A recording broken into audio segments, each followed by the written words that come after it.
La primera visita del paciente al gabinete dietoterapéutico supone un primer contacto entre este y la dietista nutricionista, con lo cual es importante cuidar el lenguaje que se vaya a utilizar, tanto el verbal como el corporal. Es necesario que, como medida de compromiso, la dietista nutricionista recepcione al paciente desde la sala de espera y lo acompañe hasta la consulta, con el fin de explicarle el lugar y la instalación. Una vez el paciente toma asiento, siempre de cara al dietista nutricionista tomando contacto visual directo, se empieza con la historia clínica.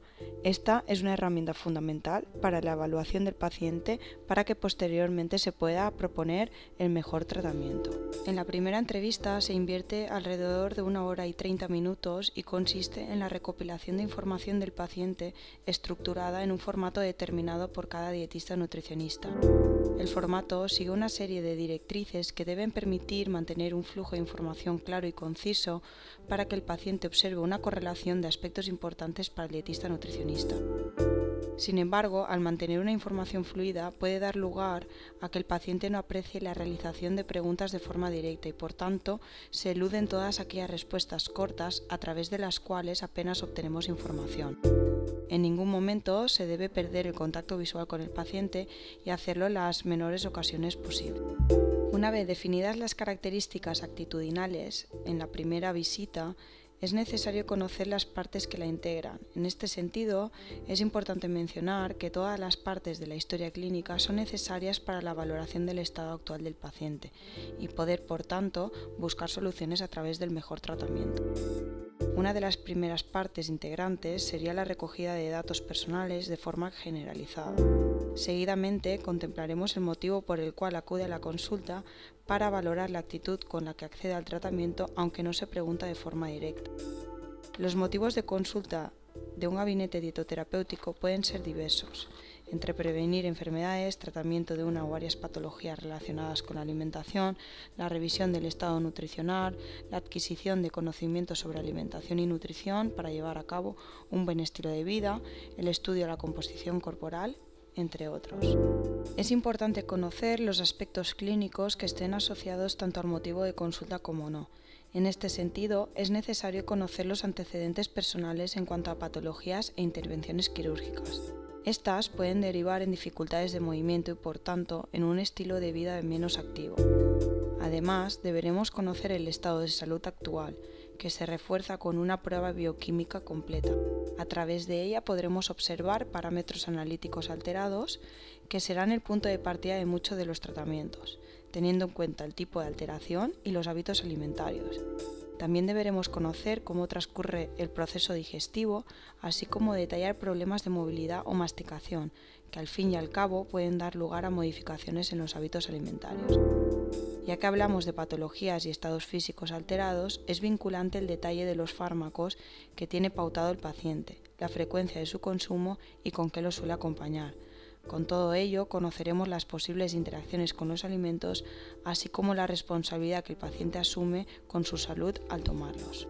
La evolución del peso, los tratamientos llevados a cabo anteriormente, los resultados obtenidos, las dificultades encontradas durante estos tratamientos son pruebas sobre el grado de adherencia de los pacientes a los tratamientos dietéticos y, en muchos casos, la implicación emocional que se deriva de ellos. En este apartado es importante saber los estados fisiológicos como embarazos o lactancia que hayan provocado oscilaciones de peso. En el apartado de historia familiar, social, pretendemos realizar una serie de cuestiones de forma distendida y agradable, a través de una cascada de información y siguiendo con las directrices de la historia clínica. De esta manera obtenemos datos relevantes a la hora de realizar la intervención dietético-nutricional en el mejor momento y dentro del contexto familiar. Para ello es necesario conocer con detalle la estructura del hogar, cuántas personas viven en él, con quién comparte sus hábitos alimentarios, si hay personas al cargo, los hijos y las edades, así como la alimentación de los mismos. Tenemos en cuenta estos detalles ya que la intervención puede ser personal o familiar. En este caso, debido a la importancia de llevar a cabo la alimentación en familia en torno a la mesa. Además, tendremos en cuenta cuándo y quién realiza la compra, además de la cocina. Una vez averiguada la estructura familiar, pasaríamos a informarnos sobre el día a día, las tareas que realiza de forma periódica, los horarios, el tipo de trabajo, la responsabilidad dentro del mismo, así como estrés, ansiedad o cualquier otro sentimiento que le suscite su trabajo y que pueda afectar al proceso alimentario. Asimismo, es importante conocer con detalle si realiza ejercicio físico, siendo esta una actividad reglada en la semana con una intensidad moderada a alta y la actividad física. En el caso de ser deportista de élite, deberíamos conseguir información sobre periodos de competición, duración de las mismas, reposición energética, conocimiento sobre habituallamientos, etc. En la parte de la historia dietética incluiremos todo lo referido a hábitos alimentarios en sí, es decir, desde las ingestas diarias realizadas hasta el lugar, la compañía, los horarios y la estructura de las mismas. Además, es importante conocer la postura del paciente ante la comida, la velocidad de las ingestas e incluso la masticación. Conoceremos los gustos y aversiones del paciente mostrando fichas didácticas con grupos de alimentos. Es importante conocer los picoteos y aperitivos para detallar cuáles son los motivos, los alimentos elegidos, el momento del día en que lo realizan, si lo realizan en compañía o solos. Podremos identificar de este modo los aspectos emocionales del paciente que le puedan conllevar a la realización de este tipo de ingestas. Es importante además conocer las técnicas culinarias que utiliza en casa durante el cocinado. El dietista nutricionista dispone de otro tipo de recursos que le permitirán conocer con detalle ya no solo el tipo de alimentos que consume, sino la calidad de los mismos, conociéndolos con detalle a través de los registros 24 horas y cuestionarios de frecuencia. Estas son herramientas fundamentales para el profesional de la nutrición humana y dietética, conociendo en todo caso las limitaciones que ellos conllevan.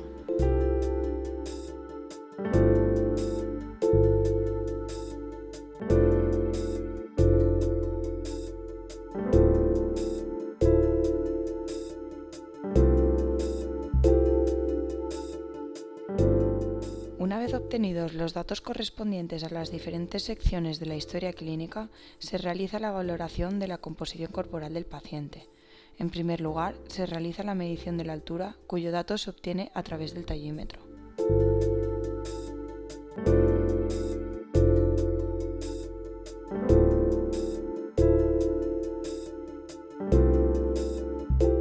Seguidamente, indicamos al paciente que suba la báscula, siendo en este caso un sistema de impedancia que permite conocer con detalle ya no solo el valor del peso, sino el porcentaje de grasa, la masa libre de grasa y el agua corporal, introduciendo en el sistema la edad, el sexo y la altura.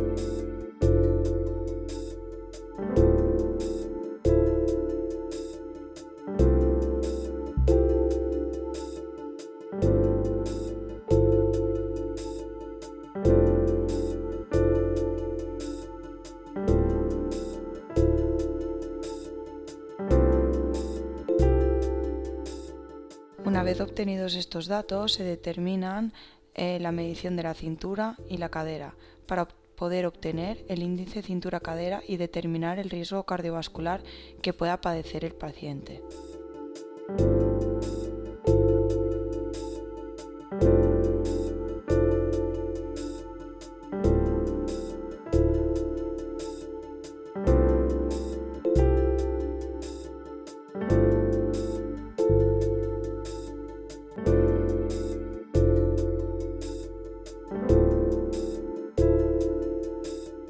Después es la muñeca y el diámetro del húmero del brazo derecho lo que permitirá conocer la complexión corporal. Por último, estos datos se complementan con los obtenidos a través de otro sistema de impedancia para la determinación de la grasa abdominal y visceral.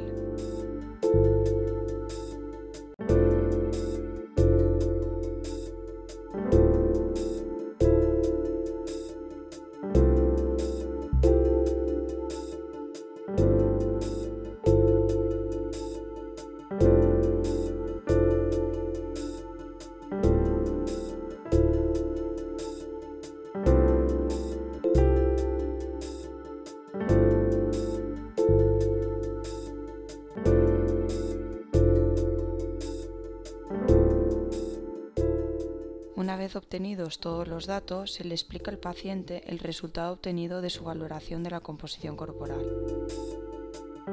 dando detalle del peso, índice de masa corporal, cintura, cadera, complexión corporal, porcentaje graso y masa libre de grasa. De esta manera será posible determinar los objetivos a corto y a largo plazo, realizando un pacto con el paciente buscando la realidad de la consecución de los mismos.